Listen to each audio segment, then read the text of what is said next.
Louvado seja nosso Senhor Jesus Cristo. Para sempre seja louvado. Bom dia a todos. Nós celebramos agora o 4º domingo do Advento e eu gosto muito do 4º domingo do Advento, uma porque é quase já Natal, mas além disso, porque neste domingo a liturgia da Santa Missa nos fala especialmente sobre Nossa Senhora. E não é por acaso que nos falam as leituras de hoje, do modo especial o Evangelho de Nossa Senhora, mas é porque a Igreja sabe que a Jesus se vai com a ajuda dela. Assim como Jesus veio a este mundo por meio da sua cooperação, nós vamos a Ele com a ajuda dela, e quanto mais você tiver amor a Nossa Senhora, mais fácil vai ser você se aproximar de Jesus. Não tenha medo. Por que eu estou dizendo isso? Porque quanto mais amor você tiver a Nossa Senhora, mais você vai se parecer com Jesus.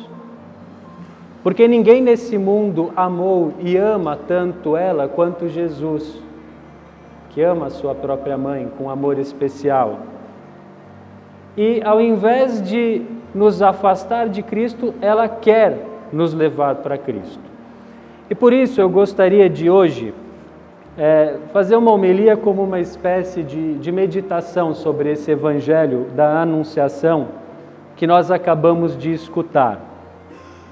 Então, em primeiro lugar, o grande arcanjo São Gabriel, um arcanjo conhecido já desde os tempos do Antigo Testamento, um dos principais servidores da corte celeste, comparece à presença da Virgem Santíssima quando ela era uma menina, talvez estivesse por volta dos seus 13 anos, e faz uma saudação que soou um pouco inesperada aos ouvidos da Santíssima Virgem Maria. Diz: alegra-te, cheia de graça, o Senhor está contigo. Por que talvez Nossa Senhora tenha ficado um pouco surpresa com essa saudação? Cheia de graça. Cristo, nosso Redentor, ainda não tinha vindo a esse mundo. Não tinha sido nem sequer concebido. Cristo ainda não tinha morrido na cruz e, portanto, a graça de Deus, a amizade com o Senhor, que é fruto da paixão, morte e ressurreição de Jesus, ainda não tinha sido derramada sobre os seres humanos. Mas ainda assim o arcanjo São Gabriel se dirige a ela e com uma espécie de reverência, dizendo: alegra-te, ou ave, salve, cheia de graça. Porque ela havia recebido a graça por antecipação. Desde o momento em que ela foi concebida, ela foi preservada do pecado. Desde o primeiro instante da sua existência no ventre de sua mãe Santana, Nossa Senhora já possuía a graça do Espírito Santo, da qual ela já era repleta. E Nossa Senhora então fica perturbada diante daquela figura angelical e ele diz: não tenhas medo, Maria. Encontraste graça diante de Deus, eis que conceberás e darás à luz um filho, a quem porás o nome de Jesus. Ele será grande, filho do Altíssimo, terá o trono de Davi, reinará para sempre. E Nossa Senhora, então, que segundo o próprio Evangelho, era neste momento prometida em casamento a José, ainda não tinha se casado com José. Veja que na época de Nossa Senhora havia esse costume de que as pessoas faziam uma espécie do que seria hoje o noivado, mas que era uma promessa de casamento, e não coabitavam, obviamente não tinham relações sexuais, porque ainda não eram casados, mas tinham o compromisso de não assumir um outro noivado nesse período. E Nossa Senhora e São José se encontravam nesse espaço de tempo. E Nossa Senhora, no seu coração, não tinha a intenção de ter relações, até porque, desde o momento em que ela nasceu e foi oferecida no templo, ela havia feito um propósito de castidade diante de Deus. E é por isso que, embora ela fosse prometida em casamento, ela simplesmente diz ao anjo: mas como vai acontecer isso se eu não conheço homem algum? Conheço. Na Escritura, esse verbo conhecer é usado como um eufemismo, isso é, como uma expressão um pouco mais suave para dizer ter relações sexuais. Como que vai se dar isso se eu não tenho relações sexuais com ninguém e se ela não tinha o propósito de ter? E o arcanjo então diz algo que é necessário nós prestarmos atenção se nós quisermos comemorar o Natal da maneira correta, isso é, se nós quisermos saber quem é Jesus Cristo. E ele diz: o Espírito, isso é, o Espírito Santo de Deus, virá sobre ti, e o poder do Altíssimo te cobrirá com a sua sombra. Por isso o menino que vai nascer será chamado Santo, Filho de Deus. Eu vou fazer uma pergunta, é uma pergunta que eu faço por desencargo de consciência, porque nós nunca podemos dar por descontado que todos sabem aquilo que é elementar. Eu pergunto, Jesus, nosso Senhor, é filho biológico de São José? Não. São José é pai adotivo de Jesus. Ou é pai, como se diz em geral na linguagem da teologia, uma palavra meio feia, mas é pai putativo, isso é, aqueles que supunham fosse o pai biológico de Jesus. Isso Deus permitiu para que ele cuidasse de Jesus, para que ele preservasse a honra de Nossa Senhora. Mas o pai de Jesus, como nós sabemos, é o Pai eterno, é Deus Pai, a primeira pessoa da Santíssima Trindade. Jesus é a segunda pessoa da Santíssima Trindade, o Filho. E Jesus foi concebido, segundo o anjo, não por meio da colaboração de São José, mas por meio do Espírito Santo de Deus, da terceira pessoa da Santíssima Trindade. Então vejam, Nossa Senhora é filha de Deus Pai, ela é a mãe de Deus Filho, e ela se tornou templo e, se costuma dizer inclusive, esposa de Deus Espírito Santo. Então, nenhuma criatura nesse mundo teve e jamais terá ou possui no céu uma relação tão próxima, tão íntima, tão estreita com a Santíssima Trindade, o Pai, o Filho e o Espírito Santo. E por isso, se por um lado nós temos uma grande devoção à Virgem Maria por afeto, e é bom que você tenha uma devoção afetiva a Nossa Senhora, tenha ela como a sua mãe, mas nós temos também uma devoção a Nossa Senhora que é alicerçada, radicada na Sagrada Escritura, na revelação de Deus e na própria vontade de Deus, que quis que ela fosse entre as criaturas, porque não se inclui Jesus como criatura, porque Jesus é Deus, Filho de Deus. A Santíssima Trindade quis que entre as criaturas Nossa Senhora fosse aquela mais próxima de Deus.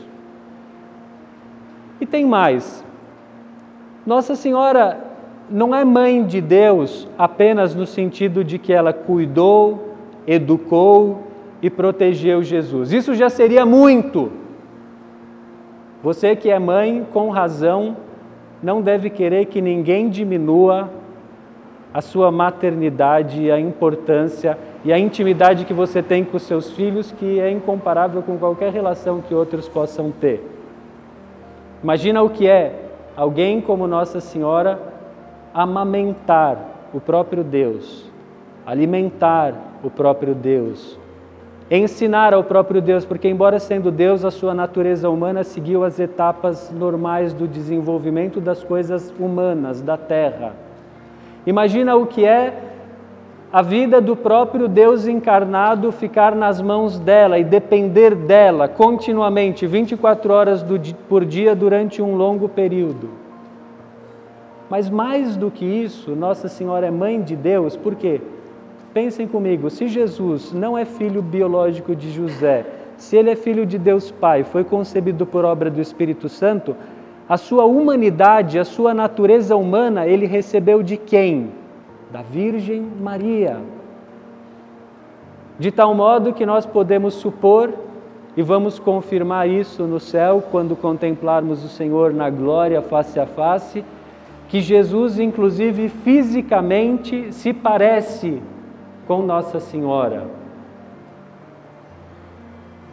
Mas mais ainda, ao escolher Nossa Senhora para ser a sua própria mãe, Deus não quis que ela fosse um instrumento morto, como alguém, por exemplo, que usa uma caneta para escrever e a caneta não tem nenhuma liberdade, nenhuma participação.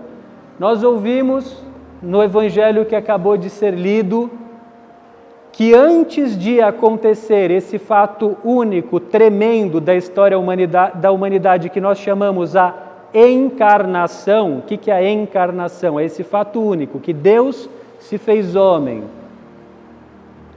Antes de acontecer isso, Deus quis que o arcanjo fosse até Nossa Senhora, que explicasse a Nossa Senhora qual era a vontade de Deus, o que Deus queria realizar para nos salvar. Que Nossa Senhora ouvisse, que Nossa Senhora aderisse àquilo, que Nossa Senhora inclusive tirasse as suas dúvidas. Como que vai acontecer isso? Porque eu não conheço homem, eu quero permanecer virgem. E que Nossa Senhora desse o seu consentimento. Faça-se em mim segundo a vossa palavra. Faço um parênteses. Muitos católicos rezam todos os dias ao meio-dia a oração do Ângelus. O anjo do Senhor anunciou a Maria e ela concebeu do Espírito Santo. Ave Maria, eis aqui a serva do Senhor, faça-se em mim segundo a vossa palavra. Ave Maria. E a palavra de Deus se fez carne e habitou entre nós. Ave Maria, cheia. Para recordar esse fato, que aconteceu, repito, com o consentimento da Virgem Maria. E se nós fomos salvos e redimidos por Jesus Cristo, se nós recebemos o perdão dos pecados no batismo, se nós recebemos e receberemos alguns logo mais, Jesus Cristo, que vai estar aqui sobre o altar em breve, isso aconteceu porque Deus assim quis, através desse consentimento. Faça-se em mim segundo a vossa palavra. Mas tem uma coisa, e é com isso que eu gostaria de concluir essa meditação. Nossa Senhora deu esse consentimento para que Deus realizasse essa obra tão grande e admirável da salvação. Mas para que nós sejamos individualmente salvos, é necessário que cada um de nós dê o seu sim, o seu consentimento. Santo Agostinho diz o seguinte: Deus te criou sem ti, mas Deus não pode salvar-te sem ti. Deus nos criou sem que nós escolhêssemos. Isso é um bem, nós temos que agradecer todos os dias ao acordar a Deus por isso. Obrigado, Senhor, por me ter criado. E não importa se você nasceu numa família boa, organizada, cristã e equilibrada, não importa se você nasceu de um amor profundo e puro dos seus pais, ou se infelizmente você nasceu de uma relação superficial, se você nasceu, Deus o livre, mas às vezes acontece, de uma violência. Deus usa até o pecado humano para fazer o bem. E usa até o pecado humano para conceder esse presente maravilhoso que tem um valor infinito, maior do que o ouro, que é uma vida humana. E a sua vida tem um valor incrível, imenso. Acredite nisso. Se você perdeu isso de vista, se você não sente isso, se você não reconhece isso, peça a Jesus a cura e que Jesus faça você ter olhos para ver e um coração para perceber isso. Mas o presente da salvação que Jesus quer te dar, esse sim depende de você. Depende que você diga sim, faça-se em mim segundo a tua palavra. Depende de que você diga, Senhor, ainda que eu não entenda qual é o seu desígnio, o seu propósito, eu aceito. Ainda que pareça que a minha vontade é melhor do que a sua, eu vou fazer a sua vontade porque eu sei que vai ser melhor para mim. Você precisa a cada dia, nas suas decisões menores, pequenas ou nas maiores, dizer: não se faça a minha vontade, faça-se a vontade de Deus. Da nossa obediência a Deus, em coisas pequenas, repito, ou em coisas grandes, dependem muitas coisas. Depende a sua vida, depende a sua felicidade, a sua salvação eterna. Depende a vida das pessoas que Deus te confiou, dos teus filhos, dos teus amigos, das pessoas próximas, para as quais Deus quer que você seja um instrumento. E tudo depende do nosso sim, do nosso faça-se. Vamos pedir pela intercessão de Nossa Senhora, que ela prepare o nosso coração para receber Jesus, pela intercessão de Nossa Senhora, que hoje, ao recebermos Cristo nessa noite, nós estejamos o coração pronto. Faça-se segundo a Tua palavra, Senhor, e que mantenhamos essa disposição ao longo de cada dia, de cada momento da nossa vida. Louvado seja nosso Senhor Jesus Cristo.